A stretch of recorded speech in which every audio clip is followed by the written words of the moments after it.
Good morning students. இன்னைக்குள்ள lesson பயோஜுவாலஜியில் reproductive health அதை தான் கண்டினியூவாக பார்த்துட்ருக்கோம். ஸோ ரீப்ரொடக்டிவ் ஹெல்த்து அப்படின்னா என்ன, இனப்பெருக்க நலன் அப்படிங்கிறது. லாஸ்ட் கிளாஸில் என்ன டாபிக் பார்த்தோம் அப்படின்னு சொல்லி பார்த்தீங்கன்னா, கடைசி டாப்பிக்காக செக்ஷுவலி டிரான்ஸ்மிட்டட் டிசீசஸ் அதாவது பால்வினை நோய்கள் அப்படிங்கிறத பார்த்தோம். செக்ஷுவலி டிரான்ஸ்மிட்டட் டிசீசஸ்னுடைய ஷார்ட் ஃபார்மேஷன் என்னன்னு கேட்டீங்கன்னா எஸ்டிடி அப்படிங்கிறது. ஸோ அதை தான் நம்ம பார்த்துக்கிட்டு இருக்கோம். இந்த செக்ஷுவலி டிரான்ஸ்மிட்டட் டிசீசஸ் எதன் மூலமாக ஸ்ப்ரெட் ஆகுது, எப்படி ஸ்ப்ரெட் ஆகுது, அதுக்கான மைக்ரோ ஆர்கனிசம் என்ன அப்படிங்கிறத நம்ம பார்த்தோம். பாக்டீரியல் மூலமாக ஸ்ப்ரெட் ஆகுது, நெக்ஸ்ட்டு வைரஸ் மூலமாக ஸ்ப்ரெட் ஆகுது, அடுத்தது ஃபங்கை, புரோட்டோசோவன்ஸ். ஸோ நிறைய வகையான மைக்ரோ ஆர்கனிசம்ஸ் மூலமாக ஸ்ப்ரெட் ஆகுது. அப்படி ஸ்ப்ரெட் ஆகும்போது அதை க்யூர் பண்ணுறது ரொம்ப ஈஸி தான், அது ரொம்ப பெரிய கஷ்டம் இல்லை அப்படிங்கிறத லாஸ்ட் கிளாஸில் பார்த்தோம். ஏன் அப்படின்னு கேட்டிங்கன்னா, நம்மளுடைய உடம்புல ஆன்டிபயோட்டிக் நம்ம செலுத்தும் பொழுது இந்த மைக்ரோ ஆர்கனிசத்தை அழிச்சிட்டு ஸோ அந்த டிசீஸ் இல்லாமல் நம்மளால் க்யூர் பண்ணிக்க முடியும் அப்படிங்கிறத பார்த்தோம். ஸோ இன்றைக்கி என்ன டாபிக் பார்க்கணும் அப்படின்னு சொல்லி பார்த்தீங்கன்னா, அதுக்கு முன்னாடியே இந்த செக்ஷுவலி டிரான்ஸ்மிட்டட் டிசீசஸ் எஸ்டிடிக்கு முன்னாடியே இன்னொரு பேராகிராஃப் இருக்கும். எம்டிபி பற்றி சொல்லியிருப்பாங்க. எம்டிபி அப்படின்னு சொல்லக்கூடிய ஒரு பேராகிராஃப் இருக்கும். அப்படின்னா என்ன அர்த்தம்? Medical termination of pregnancy. அப்படின்னா என்ன அர்த்தம்? மருத்துவ ரீதியான கருக்கடைப்பு. நம்மளுடைய மெடிக்கல் டேர்ம்லேயே அதாவது ப்ரெக்னென்சி, அதாவது கருக்களை என்ன செய்கிறாங்கன்னா கலைக்கலாம் அப்படிங்கிற ஒரு விஷயம் இருக்குது. எதுக்காக அப்படின்னு சொல்லி பார்த்தீங்கன்னா, ஒரு சில காரணங்கள். அதில் முக்கியமான ஒரு காரணம் எப்படி எடுத்துக்கலாம் அப்படின்னு சொல்லி பார்த்தீங்கன்னா, அது குறை வளர்ச்சியுடைய இருக்கக்கூடிய குழந்தைகள் கருவில் வளரும் பொழுது அந்த குழந்தையினுடைய உடல் உறுப்புகளில் ஏதாவது குறைகள் ஏற்பட்டுச்சு அப்படின்னு சொன்னால் அந்த குழந்தைய நம்ம வளர வச்சு வளர்த்தி பெருசாக்கி அதுக்கப்புறம் அந்த குறைகளை கண்ணில் பார்த்துட்டு இருக்கிறதுக்கு இல்லாமல் நம்ம அந்த குறைவுள்ள குழந்தைகளை நம்ம கருவிலேயே கண்டுபிடிச்சோம் அப்படின்னு சொன்னால் அதை என்ன பண்ணலாம் அப்படின்னு பார்த்தீங்கன்னா கருக்கடைப்பு செய்யலாம். இது ஒரு மெடிக்கல் ரீதியான ஒரு உண்மை அப்படிங்கிறாங்க. சரியா? So what is medical termination of pregnancy அப்படின்னா என்ன அப்படிங்கிறத முதல்ல தெரிஞ்சுக்கலாம். Medical method of abortion is a voluntary அல்லது இன்டென்ஷனல், வாலண்டரி தானாகவே சுயமாகவோ அல்லது intentional termination of pregnancy in a non-surgical or non-invasion way அப்படிங்கிறாங்க. ஸோ அப்படின்னா என்ன அர்த்தம் கேட்டீங்கன்னா, அறுவை சிகிச்சையோ கருவிகள் உள்நுழைத்தலோ இல்லாமல் நம்மளுடைய விருப்பத்துடனோ அல்லது வேண்டுமென்றோ வளரக்கூடிய கருவினுடைய வளர்ச்சியை முடிவுக்கு கொண்டு வரக்கூடிய ஒரு முறையை தான் என்னன்னு சொல்கிறேன்னா மருத்துவ ரீதியான கருக்கலைப்பு. ஸோ நம்மளுடைய அக்செப்டேஷனை பொறுத்து, ஸோ நம்மளுடைய விருப்பத்தை பொறுத்து நம்ம இதை செய்யலாம் அப்படின்னு சொல்லி நம்மளுடைய விருப்பத்தின் பேரில் தான் என்ன செய்கிறாங்கன்னா இந்த கருக்கலைப்பு அப்படிங்கிறது இருக்குது அப்படிங்கிறாங்க. ஸோ அதுதான் என்னன்னு கொடுத்துருக்காங்க, எம்டிபி அப்படின்னு சொல்லுவாங்க. ஸோ எப்பெல்லாம் இந்த கருவை என்ன செய்யலாம், கலைக்கணும். எப்போ எந்த வளர்ச்சி, அந்த கருவுடைய வளர்ச்சி ஒரு தாயினுடைய உடம்புல 10 மாதம் இருக்குது அப்படின்னா வயிற்றுல, ஸோ எந்த டைம் ஆஃப் பீரியடில் நம்ம அது கருக்கலைப்பு செய்ய முடியும் அப்படிங்கிறத அடுத்து கொடுத்துருக்காங்க. எப்போ செய்யலாம் அப்படின்னு பார்த்தீங்கன்னா, கரு உருவானதுல, அந்த தாயினுடைய வயிற்றில் கரு உருவானதுலேருந்து 1 to 3 months. எப்போ அப்படின்னு கேட்டிங்கன்னா 1 to 3 months அப்போதான் ஸ்டார்டிங் ஸ்டேஜ். ஸோ இந்த ஸ்டார்டிங் ஸ்டேஜில் என்ன செய்யலாம்னா இந்த கருக்கலைப்பு அப்படிங்கிறத நம்மளால் செஞ்சுக்கலாம். ஸோ அப்படி செய்யும்போது எந்த விதமான பாதிப்பும் தாய்க்கும் ஏற்படுறதில்ல, தாய்க்கு மேக்ஸிமம் ஏற்படுறதில்ல, கருக்கலைப்பு அப்படிங்கிறது நடந்துருது அப்படிங்கிறாங்க. அப்படியே பாரு நெக்ஸ்ட் லைனில் அப்படின்னு சொல்லி பார்த்தீங்கன்னா, early medical termination is extremely safe up to 12 weeks. அப்போது வீக்ஸில் நம்ம சொல்லணும்னா எத்தனை வீக்ஸ்? 12 weeks, 12 வாரங்கள். ஒரு கரு உருவாகி 12 வாரங்கள் அல்லது இந்த ஃபர்ஸ்ட் ட்ரைமெஸ்டர் அப்படின்னு சொல்லலாம். இந்த முதல் 3 மாதங்கள், 3 மாதம் அப்படின்னு சொல்லுவோம். அந்த டைமில் ப்ரெக்னென்சி ஏற்பட்டுச்சு அப்படின்னா generally has no impact on a women's fertility. So அந்த டைமில் கருக்கலைப்பு செய்யலாம். அப்படி செய்யும் பொழுது இனப்பெருக்கம், பெண்ணினுடைய இனப்பெருக்க பகுதி எதுவுமே பாதிக்கப்படுறது கிடையாது. ஓகே, நெக்ஸ்ட் அப்படின்னு சொல்லி பார்த்தீங்கன்னா, so next 3 months, first 3 months okay, எந்த விதமான ப்ராப்ளமும் யாருக்கு வரதில்லை, ஃபீமேலுக்கு வரது கிடையாது, மதருக்கு வரது கிடையாது. ஸோ நெக்ஸ்ட்டு 3 months அப்படின்னு சொல்லி கால்குலேட் பண்ணணும்னா abortion during the second trimester, abortion செய்யணும் அப்படின்னு சொன்னால் கருக்கலைப்பு செய்யணும்னா ஸோ அடுத்த ஒரு 3 மாதம் அப்படின்னு எடுத்துக்குவோம். இஸ் மோர் ரிஸ்கி, ரொம்ப ஈஸி கிடையாது, மிகவும் கஷ்டமான ஒரு விஷயமா சொல்கிறாங்க. As the foetus becomes intimately associated with the maternal tissues. So ஏன் அப்படின்னு கேட்டிங்கன்னா அந்த நெக்ஸ்ட் 6 மந்த்தில் அந்த பேபி யாரோட அட்டாச் ஆகிக்குது அப்படின்னு சொல்லி பார்த்தீங்கன்னா தாயோடைய டிஷ்யூவோட அட்டாச் ஆகிடுது. அப்போ நெக்ஸ்ட் 3 மந்த்ஸில் நம்ம அபோஷன் செய்யும்போது தாய்க்கும் பாதிப்பு ஏற்படுது, குழந்தைக்கும் பாதிப்பு ஏற்படுது அப்படின்னு சொல்கிறாங்க. ஸோ அதனால் நெக்ஸ்ட் ட்ரைமெஸ்டரில் என்ன செய்யக்கூடாது, அபோஷன் அப்படின்னு சொல்லக்கூடிய இதை செய்யக்கூடாது அப்படிங்கிறாங்க. அப்போ அப்படி செஞ்சோம் அப்படின்னு சொன்னால் அதிக ஆபத்தை விளைவிக்கும் அப்படிங்கிறாங்க. இது மருத்துவ ரீதியான ஒரு உண்மையாகவும் எல்லாருக்கும் இருக்குது. ஸோ உடலினுடைய பகுதிகளும் அதிகமாக இந்த செகண்ட் சிஸ்டத்தில் பாதிக்கப்படுதுன்னு சொல்கிறாங்க. நெக்ஸ்ட்டு இந்த government of India legalized MTP in 1971 for medical necessity and social consequence with certain restrictions like sex discriminations and illegal female feticides to avoid its misuse. இப்போ கருக்கலைப்பு செய்கிறாங்க, அபியூஷன் அடிக்கடி செய்கிறாங்க அப்படின்னு சொன்னால் 2 காரணங்கள். ஒன்று, பெண் குழந்தையாக இருக்கிறதுனால அந்த பெண் குழந்தைகளுக்கு நம்ம பிறந்த பிறகு நிறைய செலவு அப்படின்னு சொல்லி ஒரு விஷயத்தினால பேரண்ட்ஸு அல்லது சொசைட்டி கருக்கலைப்பு அப்படிங்கிறது செய்யுது. ஸோ அந்த முறைகளை தவிர்க்கணும் அப்படிங்கிறதுக்காக பெண் குழந்தையை பாதுகாக்கணும். ஸோ அதுவும் நம்மளுடைய சமுதாயத்துக்கு வேணும் அப்படின்னு சொல்லக்கூடிய ஒரு தாட்டோட என்ன செய்கிறாங்கன்னா 1971 நம்மளுடைய மத்திய அரசு கருக்கலைப்பை ஒரு சட்டப்பூர்வமாக கொண்டுட்டு வராங்க, செய்யக்கூடாது அப்படிங்கிறதுக்காக. இந்த சட்டத்தில் தவறாக பயன்படுத்துவதை தடுக்கக்கூடிய நோக்கில் ஒரு ஸ்கேன் பண்ணும்போது கன்சீவாக இருக்கும்போது ஸ்கேன் பண்ணாங்கன்னா அந்த ஸ்கேன் பண்ணும்போது அதனுடைய பாலின பாகுபாடு பற்றி என்ன பண்ணக்கூடாது, அந்த பர்டிகுலர் பர்சன்ட்டை சொல்லக்கூடாது, தம்பதியினர்கிட்ட சொல்லக்கூடாது.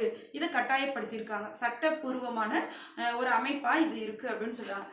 அதனால தான் ஸ்கேன் பண்ணும்போது நிறைய ஹாஸ்பிட்டலில் அப்படின்னு சொல்லி பார்த்தீங்கன்னா மேலா ஃபீமேல் பேபியான்னு கேட்பாங்க. ஆனால் சொல்லக்கூடாது, சொல்ல மாட்டாங்க. அப்படி சொல்லாமல் இருக்கும் பொழுது தான் சரியான அந்த சட்டத்துக்கு நம்ம அடங்கி நடக்கிறவங்க போல்.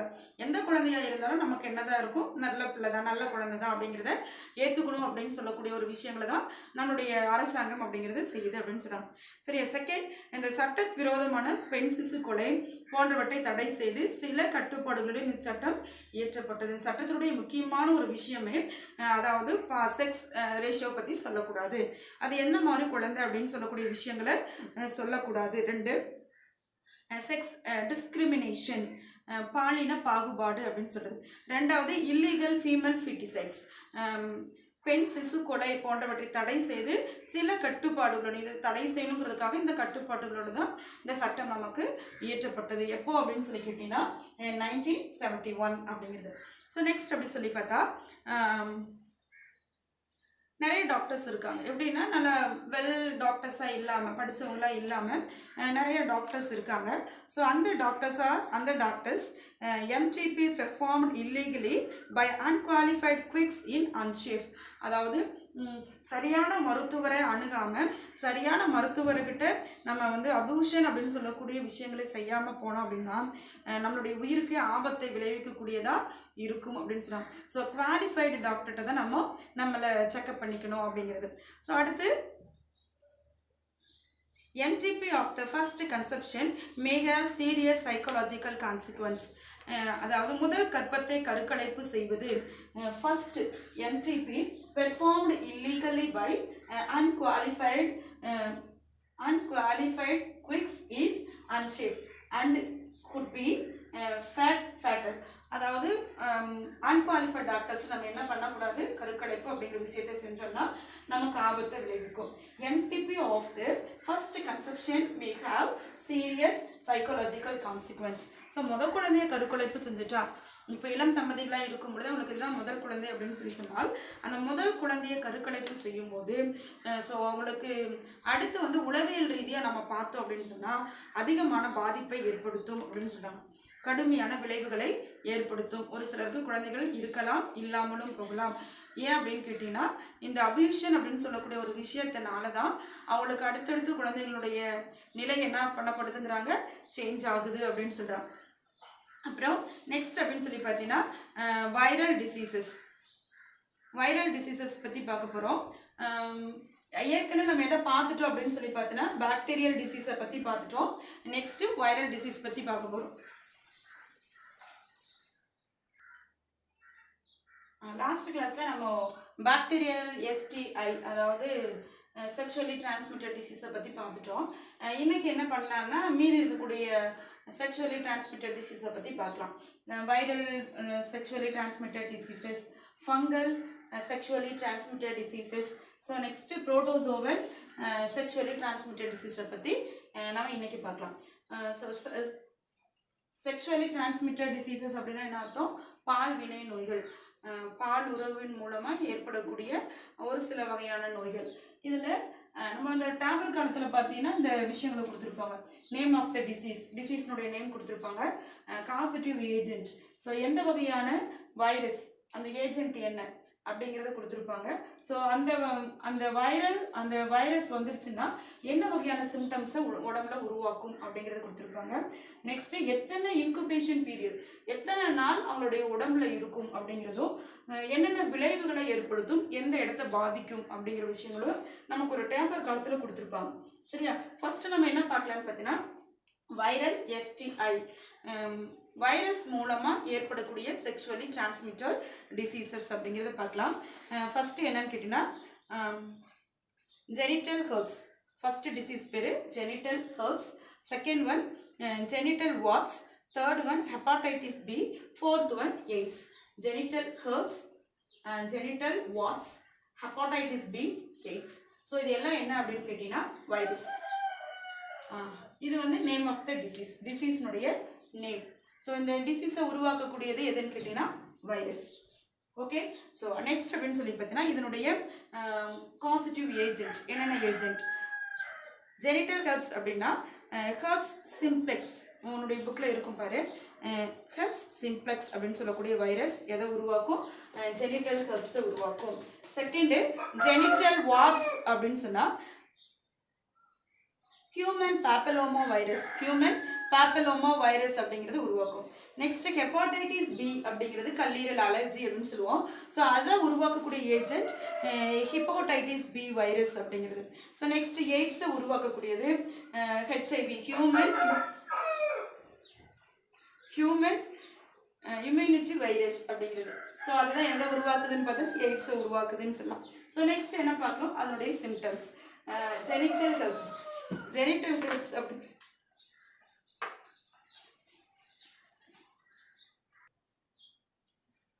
லாஸ்ட் கிளாஸில் நம்ம வந்து செக்ஷுவலி டிரான்ஸ்மிட்டட் டிசீசஸ் அதாவது எஸ்டிஐ அப்படிங்கிறத பார்த்தோம். அப்படின்னா என்ன? பால்வினை நோய்கள் அப்படிங்கிறது. பால்வினை நோய்கள் எப்படி ஏற்படுது, என்னென்ன மைக்ரோ ஆர்கனிசம் மூலமாக ஏற்படுது அப்படிங்கிறத பார்த்தோம்.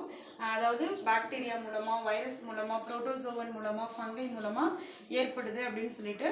ஸோ அந்த மைக்ரோ ஆர்கனிசம் மூலமாக டிசீஸ் ஸ்ப்ரெட் ஆச்சு அப்படின்னு சொன்னால், எஸ்டிடின்னு சொல்லி செக்ஷுவலி டிரான்ஸ்மிட்டட் டிசீஸஸ் ஸ்ப்ரெட் ஆச்சுன்னு சொன்னால் அது நம்மளுடைய உடம்புல ஆன்டிபயோட்டிக்கை செலுத்தும் பொழுது என்ன ஆரம்பிக்கும்? கியூர் ஆகிடும். ஸோ எந்த விதமான பிரச்சனைகளும் இருக்காது அப்படின்னு சொல்கிறத பார்த்தோம். ஸோ அடுத்தது பார்த்தீங்கன்னா இந்த எஸ்டிடிக்கு பிறகு இதுலேயே நம்ம என்ன விஷயத்தை நம்ம பார்த்து முடிச்சிட்டோம்? பாக்டீரியா மூலமாக என்னென்ன வகையான டிசீஸ் ஸ்ப்ரெட் ஆகுது அப்படிங்கிறத நம்ம பார்த்தோம். ஸோ இன்றைக்கி என்ன பார்க்கணுன்னா வைரல் எஸ்டிஐ, அதாவது வைரஸ் மூலமாக செக்ஷுவலி டிரான்ஸ்மிட்டட் டிசீசஸ் எப்படி ஸ்ப்ரெட் ஆகுது அப்படிங்கிறத பார்க்க போகிறோம். உங்களுடைய புக்கில் பார்த்தீங்கன்னா டேப்லெட் காலம் ஒன்று கொடுத்துருப்பாங்க. அந்த டேப்லெட் காலத்தில் name of the disease, so அந்த டிசீஸ்னுடைய நேம் என்ன பேர், வியாதியினுடைய பேர் கொடுத்துருப்பாங்க. நெக்ஸ்ட்டு கான்ஸ்டிடியூவ் ஏஜென்ட், ஸோ அது எந்த வகையான வைரஸ் ஸ்ப்ரெட் பண்ணுது அப்படிங்கிறத கொடுத்துருப்பாங்க. அடுத்தது அதனுடைய சிம்டம்ஸ், என்னென்ன சிம்டம்ஸ் இருக்குது, இந்த வைரஸ் நம்ம உடம்புல வந்துச்சு அப்படின்னு சொல்லி என்னென்ன சிம்டம்ஸை உருவாக்கும் அப்படின்னு. நெக்ஸ்ட்டு இன்குபேஷன் பீரியட், அது எந்த அளவுக்கு எந்த காலங்களில் நம்மளுடைய உடம்புல இருக்கும், அது என்னென்ன வகையான டிசீஸை உருவாக்கும், ஸோ அந்த டைமில் நம்மளுடைய எந்த பகுதி, உடல் உறுப்பினுடைய எந்த பகுதி பாதிக்கும் அப்படிங்கிறதா அந்த டேப்லெட் காலம். இதில் நம்ம பாக்டீரியாவை பற்றி பார்த்தாச்சு. இன்றைக்கி பார்க்கணும்னா வைரஸை பற்றி பார்க்க போகிறோம். வைரஸில் genital herpes, genital warts, hepatitis B and AIDS. So இது நாலுமே எதன் மூலமாக உருவாகக்கூடிய டிசீஸ் அப்படின்னு பார்த்தீங்கன்னா வைரஸ் மூலமாக உருவாகக்கூடிய டிசீஸ். ஜெனிட்டல் ஹெர்ப்ஸ் அப்படின்னா தமிழ் என்ன சொல்லலாம்னா பிறப்புறுப்பு அக்கி, நம்மளுடைய ரீப்ரொடக்டிவ் ஆர்கனில் ஏற்படக்கூடிய அக்கியை தான் அக்கின்னு சொன்னால். ஸோ அந்த இடத்துல பார்த்தீங்கன்னா சின்ன சின்ன கொப்புளங்களா அல்லது புண்களாக இருக்கும். ஸோ அந்த புண்கள் ஏற்படுறதுக்கு காரணம் வைரஸ். அந்த நம்மளுடைய ரீப்ரொடக்டிவ் ஆர்கனில் இந்த ஜெனிட்டல் ஹெர்ப்ஸ் ஃபார்ம் ஆச்சு அப்படின்னு சொன்னால் ஸோ அது செக்ஷுவலி டிரான்ஸ்மிட்டட் டிசீசஸ் அப்படிங்கிறது அதுக்கு காரணம் வைரஸ். ரெண்டாவது அப்படின்னு பார்த்தீங்கன்னா ஜெனிட்டல் வார்ட்ஸ் அப்படிங்கிறது.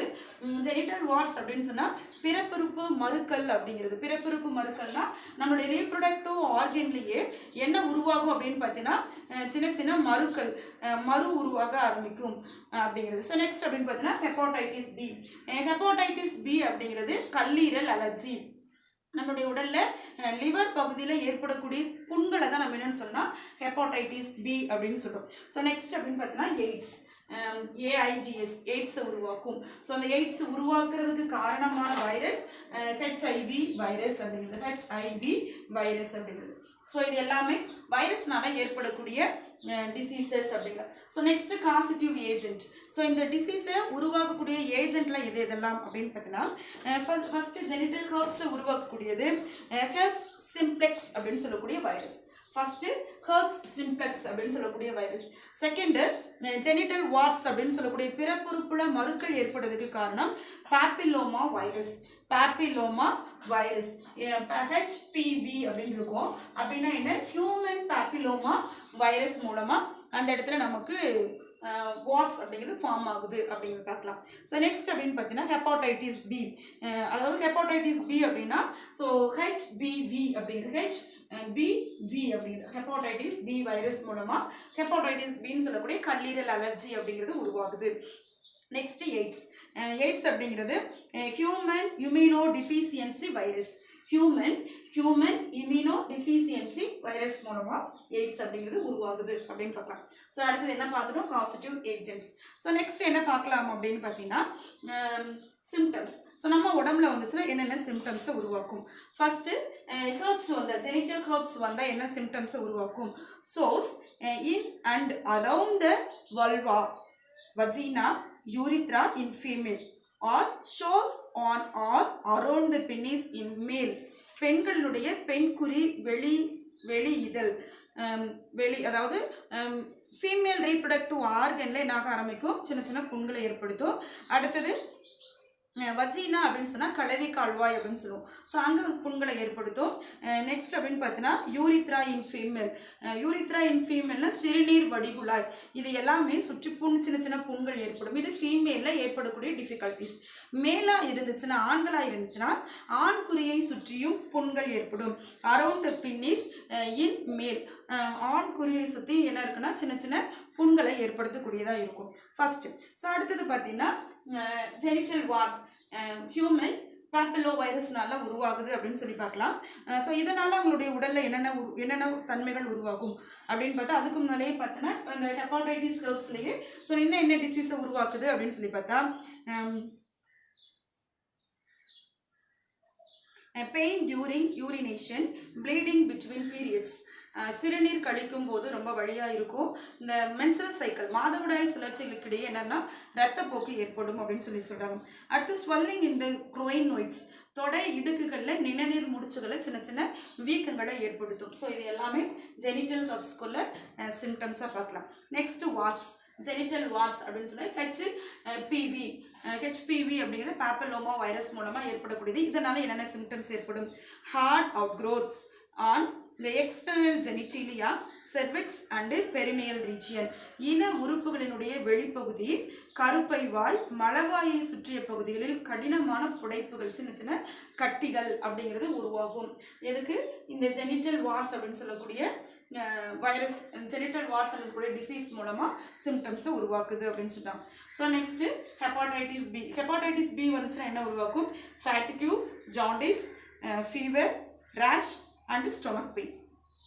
ரொம்ப டயர்டாக தெரியும், மஞ்சள் காமாலை வந்த மாதிரி இருக்கும், காய்ச்சல் வரும், தோள்கள்லாம் தடிச்சிடும். ஸோ அடுத்தது வயிற்றில் வலி அப்படிங்கிறது ஏற்படும். அடுத்தது AIDS, AIDS உருவாக்கக்கூடியது HIV virus. So இதனுடைய சிம்டம்ஸ் என்ன அப்படின்னு கேட்டிங்கன்னா enlarged lymph nodes, prolonged fever, prolonged diarrhea, weight reduction, nights sweating. அதாவது நீர் முடிச்சுகள் எல்லாம் என்ன செய்ய ஆரம்பிக்கும், பெருசாக ஆரம்பிக்கும். நீண்ட நாள் ரொம்ப நாள் காய்ச்சல் இருக்கக்கூடியதாக இருக்கும். அடுத்தது நீண்ட நாள் வயிற்றுப்போக்கு ஏற்படும், உடல் எடை குறைஞ்சு போயிடும், நைட் டைமில் ரொம்ப ஸ்வெட்டிங் ஆகும், வேர்க்க ஆரம்பிக்கும். ஸோ இதெல்லாம் இந்த AIDS அதாவது எய்ட்ஸ் மூலமாக அந்த ஹெச்ஐவி வைரஸ் உருவாக்குறதுனால ஏற்படக்கூடிய சிம்டம்ஸ் அப்படிங்கிறது பார்க்கலாம். ஓகே, ஸோ நெக்ஸ்ட் டாபிக் சிம்டம்ஸ்லாம் பார்த்துட்டோம். ஏஜென்ட் டிசீஸை பார்த்துட்டோம், ஏஜென்ட்டை பார்த்துட்டோம், சிம்டம்ஸை பார்த்துட்டோம். So incubation period. ஸோ இந்த ஜெனிட்டல் ஹெர்ப்ஸ் இருந்தால் எத்தனை நாள் இருக்கும் அப்படின்னு பார்த்தீங்கன்னா 2 to 21 days. 2 to 21 days ஃபார்மாக இருக்கும். ஸோ இதுதான் அதனுடைய இன்குபேஷன் பீரியட். இந்த ஹெர்ப்ஸ், இந்த வைரஸ் நம்ம உடம்புல வந்துருச்சு அப்படின்னு சொன்னால் 2 to 21 days அப்படின்னு சொன்னால் என்ன, 6 weeks. வாரங்களில் சராசரியாக 6 நாளே நமக்கு தெரியும். ஆனாலும் இந்த இன்குபேஷன் பீரியடுங்கிறது 21 நாள். ஸோ நெக்ஸ்ட் அப்படின்னு பார்த்தீங்கன்னா ஜெனிட்டல் வார்ஸ். இது எத்தனை நாள் இருக்கும் அப்படின்னு பார்த்தீங்கன்னா 1 to 8 months. மாதங்களில் எடுத்துக்கிட்டீங்கன்னா என்ன இருக்கும், 1 to 8 monthsல இன்குபேஷன் பீரியட். ஹெப்படைட்டிஸ் பி அப்படிங்கிறது 30 to 80 days. 30 to 80 days. 30லேருந்து 80 நாட்கள் வரைக்கும். சரியா, இன்குபேஷன் பீரியட். ஸோ நெக்ஸ்ட் அப்படின்னு பார்த்தீங்கன்னா எய்ட்ஸ் வந்து 2 to 6 weeks to 10 yearsக்கு மேலே. ஸோ ஆரம்பிக்கிறது வெறும் 2 to 6 வாரங்களில், வீக்ஸில் என்ன செய்ய ஆரம்பிக்கும், நமக்கு இந்த சிம்டம்ஸ் தெரிய ஆரம்பிக்கும், இன்குபேஷன் பீரியட். ஸோ இது எப்போ எண்டிங் ஆகும் அப்படின்னு கேட்டிங்கன்னா கிட்டத்தட்ட 10 yearsக்கு மேலேயே நம்மளுடைய உடம்புல என்ன இருக்குன்னா இன்குபேஷன் உள்ளேயே இருந்து நம்மளுக்கு அந்த டிசீஸை ஸ்ப்ரெட் பண்ணிக்கிட்டே இருக்கும். ஆனால் 10 years அளவுக்கு நம்மளுடைய லிவிங் பீரியட் இருக்கிறது கிடையாது, நம்ம உயிர் வாழ்கிறது கிடையாது. அதுக்கு முன்னாலேயே இந்த ஹெச்ஐவி வைரஸ்னால நமக்கு டெத்து கூட ஏற்படுறதுக்கு வாய்ப்பு இருக்குது அப்படின்னு சொல்லுவாங்க. ஸோ இதெல்லாம் என்ன அப்படின்னு கேட்டிங்கன்னா வைரல் டிசீசஸ். ஸோ நெக்ஸ்ட் அப்படின்னு சொல்லி பார்த்தீங்கன்னா ஃபங்கல் டிசீசஸ். ஃபங்கல் STI, பூஞ்சை மூலமாக ஏற்படக்கூடிய பால்வினை தொற்றுகள் அப்படிங்கிறது. ஸோ அதில் கேண்டியாசிஸ் அப்படின்னு சொல்லக்கூடிய கேண்டியாசிஸ், ஃபங்கல் நேம் ஃப்ரம் கேண்டியாசிஸ். அது ஏற்படுத்தக்கூடிய ஏஜென்ட் யார் அப்படின்னு கேட்டிங்கன்னா கேண்டிடா அல்பிகன்ஸ் அப்படின்னு சொல்லக்கூடியது ஏஜென்ட்ஸ். ஸோ இந்த ஃபங்கை மூலமாக ஒரே ஒரு டிசீஸ் தான் கொடுத்துருக்காங்க, அதுதான் கேண்டியாசிஸ். இதனுடைய ஏஜென்ட் கேண்டிடா அல்பிகன்ஸ் அப்படிங்கிறது. ஸோ இது வந்துச்சுன்னா என்னென்ன வகையான சிம்டம்ஸை உடலில் ஏற்படுத்தும் அப்படின்னு சொல்லி பார்த்தா attacks mouth, throat, intestinal tract and vagina. வாய், நம்மளுடைய தொண்டை பகுதி, குடல் பாதை பகுதி, நம்மளுடைய கலவி கால்வாய் போன்ற பகுதிகள்லாம் அதிக தாக்கத்தை ஏற்படுத்தும். ஒன்று. இரண்டாவது என்னத்தை ஏற்படுத்தும் அப்படின்னு கேட்டிங்கன்னா vaginal itching or soreness, abnormal vaginal discharge and pain during urination. கலவி கால்வாயில் அரிப்பு அல்லது புண்ணை ஏற்படுத்திடும். அடுத்தது கலவி கால்வாய் திரவம் அதிகமாக போக ஆரம்பிக்கும், வலியுடன் சிறுநீர் கழிக்கும். ஸோ ரொம்ப பெயினோட யூரின் போகிற மாதிரி இருக்கும். ஸோ இதுதான் அதனுடைய சிம்டம்ஸ். ஸோ இது எத்தனை நோய் வெளிப்படக்கூடிய காலங்கள் அப்படின்னு சொல்லி பார்த்தீங்கன்னா ஃபங்கல் மூலமாக அது எந்த நாளும் எப்போ ஃபங்கல் ஃபார்ம் ஆகுதோ அப்போ நமக்கு அந்த டிசீஸ் வந்த மாதிரி இருக்கும். அதனால பீரியாடிக் டைம்லாம் அங்கே கொடுக்கல. ஸோ நமக்கு ஃபங்கல் அட்டாக் ஆகும்போது டிசீஸ் வந்துருச்சுன்னு அர்த்தம். ஓகே, லாஸ்ட் ஒன் அப்படின்னு பார்த்தீங்கன்னா புரோட்டோசோவன் STI அப்படிங்கிறது, sexually transmitted diseases, protozoan. So இது ஏற்படுத்தக்கூடியது அப்படின்னு பார்த்தீங்கன்னா ட்ரைகோமோனியாசிஸ் அப்படின்னு சொல்லக்கூடிய வைரஸ் புரோட்டோசோவன் மூலமாக என்ன ஏஜென்ட் அப்படின்னு பார்த்தீங்கன்னா ட்ரைகோமோனாஸ் வாஜினாலிஸ் அப்படின்னு சொல்லக்கூடிய காசிட்டிவ் ஏஜென்ட் மூலமாக. ஸோ இந்த காசிட்டிவ் ஏஜென்ட்ஸ் என்னென்ன வகையான சிம்டம்ஸை உருவாக்கும்? வெஜினட்டிஸ், greenish yellow vaginal discharge, itching and burning sensation, urethritis, epididymitis and prostatitis. கலவி கால்வாயில் அலர்ஜி ஏற்படும், பச்சை மஞ்சள் கலந்த கலவி கால்வாயில் திரவ வெளிப்பாடு, அரிப்பு மற்றும் எரிச்சல் உணர்வு, சிறுநீர் வடிகுழல் அலர்ஜி, விந்தக மேல் சுருள் நாள சுழற்சி, புரோட்டிஸ்ட் அலர்ஜி. ஸோ அப்போ உடலில் நம்மளுடைய வயிற்று பகுதியினுடைய கீழ்ப்பகுதியில் ஃபுல்லாகவே என்னென்னா புண்களை ஏற்படுத்தும், அலர்ஜியை ஏற்படுத்தும் அப்படிங்கிறாங்க. எதனால? புரோட்டோசோவன் அப்படின்னு சொல்லக்கூடிய மைக்ரோ ஆர்கனிசத்தினால. ஸோ இது வந்துச்சுன்னா எத்தனை நாள் நமக்குடைய உடம்புல இன்குபேஷன் பீரியடாக இருக்குது அப்படின்னு பார்த்தீங்கன்னா 4 to 28 days. 4 to 28 days அதனுடைய இன்குபேஷன் பீரியட் அப்படின்னு சொல்லலாம். ஸோ அப்போது இந்த 4 டைப்லேயுமே பாக்டீரியா மூலமாக, வைரஸ் மூலமாக, ஃபங்கை மூலமாக, புரோட்டோசோவன் மூலமாக நமக்கு செக்ஷுவலி டிரான்ஸ்மிட்டட் வந்துச்சு அப்படின்னு சொன்னால் ஸோ நிறைய டிசீசஸ் ஸ்ப்ரெட் பண்ணும். ஆனாலும் நம்ம சரியான ஃபர்தரான ட்ரீட்மெண்ட் கொடுக்கும் பொழுது அது க்யூர் ஆகிடும் அப்படின்னு சொல்கிறாங்க. சரியா? ஸோ இது வரைக்கும் இருக்கக்கூடிய கிளாஸஸை பாடப்பகுதிகளை என்ன பண்ணிட்டு படிச்சுட்டு வாங்க, பார்த்துட்டு வாங்க. ஸோ மீதி அடுத்த கிளாஸில் அப்படின்னு சொல்லி பார்த்தீங்கன்னா எதை பற்றி பார்க்கலாம்? Cervical cancer. செர்விக்கல் கேன்சர் அப்படின்னா என்ன அர்த்தம்? கருப்பை வாய் புற்றுநோய். அதாவது நம்மளுடைய கருப்பையில் ஏற்படக்கூடிய கேன்சர். எப்படி கேன்சர் ஏற்படுது, எதனால் ஏற்படுது, அதை நம்ம எப்படி க்யூர் பண்ணலாம் அப்படிங்கிற விஷயத்த நாளைக்குள்ள கிளாஸில் பார்க்கலாம். ஸோ நெக்ஸ்ட் டாபிக் அப்படின்னு பார்த்தீங்கன்னா செர்விக்கல் கேன்சர் பற்றி பார்க்க போகிறோம். Okay, thank you students.